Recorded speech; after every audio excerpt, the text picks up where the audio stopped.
श्री रामवरण यादव नेपालको राष्ट्रपति पदमा बहुमतले निर्वाचित हुनुभएको घोषणा गर्दछु। विक्रम सम्वत 2065 साउन 8 गते पहिलो संविधान सभाबाट नेपालले इतिहासकै पहिलो राष्ट्रपति पाएको थियो। संविधान सभाका 601 सदस्यमध्ये 590 जनाले नेपाली काङ्ग्रेसका नेता रामवरण यादवलाई गणतन्त्र नेपालको पहिलो राष्ट्रपतिको रूपमा चुनेका थिए। 62-63 को जनआन्दोलनपछि 65 चैत 28 मा भएको पहिलो चुनावबाट चुनिएका संविधान सभा सदस्यहरूले नेपालको पहिलो राष्ट्रपति चुनेका थिए। यादवले 72 कार्तिक 11 सम्म राष्ट्रपतिको कार्यकाल सम्हालेका थिए। त्यसै दिन अर्थात् कार्तिक 11 मै व्यवस्थापिका संसदमा भएको निर्वाचनमा काङ्ग्रेसका कुलबहादुर गुरुङलाई हराउँदै एमालेबाट विद्यादेवी भण्डारी राष्ट्रपतिमा विजयी भएकी थिइन्।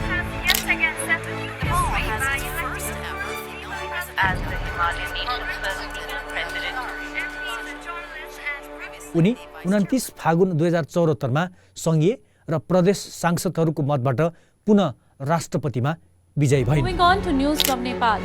Nepal's first woman president was re-elected for a second term with an overwhelming majority. As she defeated her Nepali Congress rival Kumari Lakshmi Rai. नेपालको संविधान अनुसार राष्ट्रपतिको कार्यकाल 5 वर्षको हुन्छ।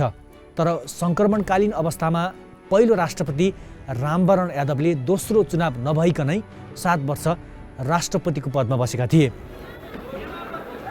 पहिलो संविधान सभाबाट संविधान जारी हुन नसकेपछि 69 जेठ 15 गते संविधान सभा भङ्ग भयो र 2070 मङ्सिर 4 गते दोस्रो संविधान सभाको चुनाव भएको थियो। प्रस्तुत नेपालको संविधान आज मिति 2072 साल असोज 3 गतेदेखि प्रारम्भ भएको घोषणा गर्दछु, जसबाट 2072 असोज 3 गते संविधान जारी भएपछि रामवरण यादव राष्ट्रपतिबाट विदा भएका थिए। त्यसपछि एमालेबाट विद्यादेवी भण्डारी राष्ट्रपति बनेकी थिइन् र उनी पनि 7 वर्ष राष्ट्रपतिको पदमा रहिन्। 2 पटक राष्ट्रपतिमा चुनिएकी भण्डारीको कार्यकाल यही फागुन 29 गते सकिँदैछ। कुनै एक व्यक्ति 2 कार्यकालभन्दा बढी राष्ट्रपतिको पदमा रहन पाउने व्यवस्था 72 को संविधानमा छैन।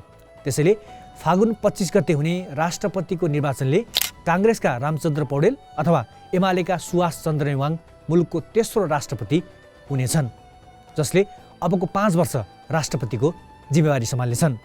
नेपालमा हुने अन्य निर्वाचनहरूभन्दा राष्ट्रपतिको चुनाव अलि फरक छ।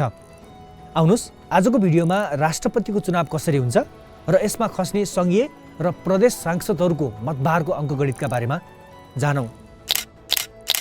राष्ट्रपति तथा उपराष्ट्रपतिको निर्वाचन सम्बन्धी ऐन 2074 मा निर्वाचन आयोगले राष्ट्रपतिको पदावधि सकिनुभन्दा कम्तीमा 1 महिना अघि वा अन्य कुनै कारणले सो पद रिक्त हुन आएमा त्यस्तो पद रिक्त भएको मितिले 1 महिनाभित्र निर्वाचन हुने गरी निर्वाचनको मिति तोकी सोको जानकारी नेपाल सरकारलाई दिनुपर्ने उल्लेख छ। फागुन 29 मा भण्डारीको कार्यकाल सकिँदैछ। त्यसअघि नै फागुन 25 मा राष्ट्रपतिको निर्वाचन गर्ने घोषणा माघ 16 गते निर्वाचन आयोगले गरेको थियो। पहिले एउटा मात्रै संसद थियो, संविधान सभा, जसमा उपस्थित सांसदहरूको बहुमत पाउने राष्ट्रपतिमा विजय हुन्थ्यो। संविधान सभाका सदस्यले भोट हालेर राष्ट्रपति र उपराष्ट्रपति चुन्थे। पहिलो राष्ट्रपति रामवरण यादव र दोस्रो राष्ट्रपति विद्यादेवी भण्डारी पहिलो पटक यसै गरी निर्वाचित भएका थिए। विद्यादेवी भण्डारीको दोस्रो कार्यकालको चुनाव फरक थियो, जसमा राष्ट्रपतिलाई भोट हाल्ने सांसदहरूलाई निर्वाचक मण्डल भनिन्थ्यो र त्यो बहुमतका आधारमा नभई मतभारका आधारमा गणना हुन्थ्यो। राष्ट्रपतिलाई भोट गर्ने निर्वाचक मण्डल अथवा मतदाता सङ्घीय सांसद र प्रदेश सांसदहरू हुन्। सङ्घीय संसद भन्नाले राष्ट्रिय सभा र प्रतिनिधि सभा हो। सङ्घीय संसद, प्रतिनिधि सभा र राष्ट्रिय सभाका एकजना सांसदले हालेको भोट 79 बराबर हुन्छ। प्रतिनिधि सभामा प्रत्यक्ष निर्वाचित 165 र समानुपातिकबाट निर्वाचित 110 गरी 275 जना सांसद हुन्छन्। राष्ट्रिय सभामा 7 प्रदेशबाट निर्वाचित 8 जना र मनोनित 3 जना गरी 59 जना हुन्छन्। यसरी सङ्घीय संसदमा कुल 334 जनाले राष्ट्रपति र उपराष्ट्रपतिका लागि भोट हाल्न पाउँछन्, जसको मतभार 26,386 हुन्छ। यस्तै 7 वटै प्रदेश सभामा 550 सदस्य हुन्छन्। प्रदेश सांसदले हालेको 1 भोट 48 भोट बराबर हुन्छ। उनीहरू कुल 550 सांसदको भोट 400 बराबर हुन्छ। कसरी? यसबारेमा केही बेरमा बताउनेछु। सङ्घीय संसद र प्रदेश संसदबाट राष्ट्रपति निर्वाचनमा कुल 884 जनाले मतदान गर्छन्। उनीहरूको मतको गणना भने 52,786 मत बराबर हुन्छ। जम्मा खसेको मतको बहुमत प्राप्त गर्ने उम्मेदवार राष्ट्रपतिमा निर्वाचन हुने व्यवस्था छ। सङ्घीय संसद तथा प्रदेश संसदका कुनै पनि सांसद अनुपस्थित नभएको अवस्थामा निर्वाचित हुन कम्तीमा 26,394 मत ल्याउनु पर्ने हुन्छ। तर कहिलेकाहीँ यहाँ समस्या हुन सक्छ। राष्ट्रपतिका लागि 2 भन्दा बढी उम्मेदवार भएको अवस्थामा त्यति मत नआउन सक्छ, किनभने मत बाँडिन सक्छ। त्यस्तो अवस्थामा के हुन्छ यसको जानकारी केही बेरमा दिनेछु। तर त्योभन्दा अघि मतभार कसरी हिसाब गरिन्छ त्यो जानौँ। सङ्घीय संसद, प्रदेश संसद र स्थानीय तहका प्रतिनिधिहरूको मतभार निर्धारणमा देशको कुल जनसङ्ख्यालाई आधार बनाइएको हुन्छ। यो पटकको राष्ट्रपति निर्वाचनमा 2068 सालको जनगणनालाई आधार बनाइएको छ। 2078 को जनगणनाको आधिकारिक तथ्याङ्क नआएकाले 68 कै जनसङ्ख्यालाई आधार बनाइएको हो। 5 वर्ष अघिको राष्ट्रपति तथा उपराष्ट्रपतिको निर्वाचनमा पनि 68 सालको जनगणनालाई आधार मानिएको थियो, जुन गणना अनुसार नेपालको जनसङ्ख्या 2,64,94,504 छ। कसरी हुन्छ सङ्घीय संसदको एक सांसद बराबर 79 मत? सुरुमा मतभारको हिसाब बुझौँ। राष्ट्रपति तथा उपराष्ट्रपतिको निर्वाचन सम्बन्धी ऐन 2074 का अनुसार सांसदको मतभार नेपालको कुल जनसङ्ख्यालाई कुल सांसदको सङ्ख्याले भाग गरेर आउने योगफललाई 1000ले भाग गर्दा आउने उत्तर नै एक सदस्यको मतभार हो। यसलाई यसरी बुझ्नुहोस्। 2068 को गणना अनुसार नेपालको जनसङ्ख्या 2,94,94,504 छ। यो जनसङ्ख्यालाई सङ्घीय संसदको सांसद सङ्ख्या 334 ले भाग गरी फेरि 1000ले भाग गरेपछि 79.32 आउँछ, जसलाई 79 मान्ने गरिएको छ। अर्थात् एकजना सङ्घीय सांसदको भोट 79 भोट बराबर हुन्छ। यसअनुसार सङ्घीय संसदका कुल 334 सदस्यको प्रति सदस्य 79 का दरले कुल मतभार 26,386 हुन आउँछ। अब प्रदेशको हिसाब गरौँ। 7 प्रदेशका प्रदेश सभामा जम्मा 550 सांसद हुन्छन्। यो सङ्ख्याले नेपालको जनसङ्ख्यालाई भाग गरी फेरि 1000ले भाग गरेपछि 48.17 आउँछ, जसलाई 48 मान्ने गरिएको छ र यो प्रदेश सांसदको मतभार हो। प्रदेश सभाका कुल 550 सदस्यको कुल मतभार प्रति सदस्य 48 का दरले 26,400 हुन आउँछ। यसरी राष्ट्रपति र उपराष्ट्रपतिको निर्वाचनमा कुल मत 52,786 हुन आउँछ। नेपालको संविधान अनुसार सङ्घीय र प्रदेश सभातर्फका तत्काल कायम रहेका कुल सदस्य सङ्ख्याको बहुमत अर्थात् 50% भन्दा बढी मत ल्याउने व्यक्ति राष्ट्रपतिमा निर्वाचित हुनेछ।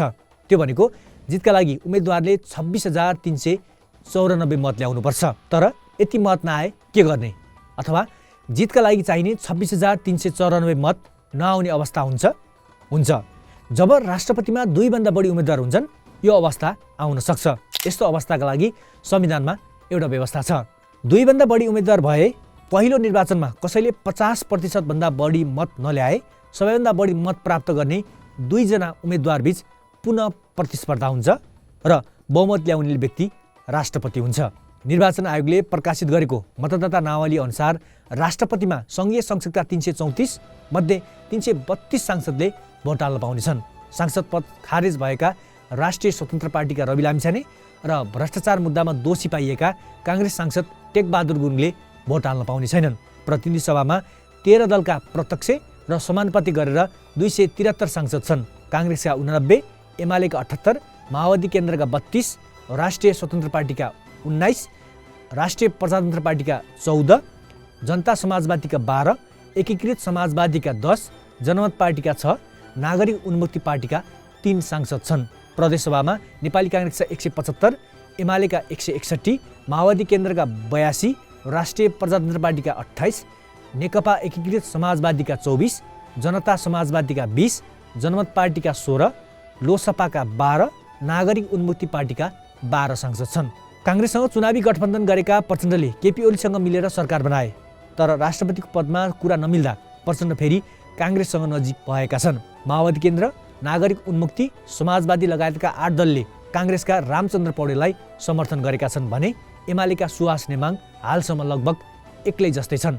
को बन्छ नेपालको तेस्रो राष्ट्रपति त्यो फागुन 25 पछि थाहा हुनेछ। राष्ट्रपतिलाई कार्यकारी अधिकार हुँदैन, ऊ सेरेमोनियल हुन्छ, संविधानको रक्षक हुन्छ, ऊ सेनाको परमाधिपति पनि हो। यो पदलाई राष्ट्रको अभिभावकका रूपमा लिइन्छ। राष्ट्रपति हुनका लागि सांसद हुनु पर्दैन। नेपालको संविधान अनुसार राष्ट्रपति उम्मेदवारका लागि सामान्य रूपमा यी 3 योग्यता आवश्यक पर्छ।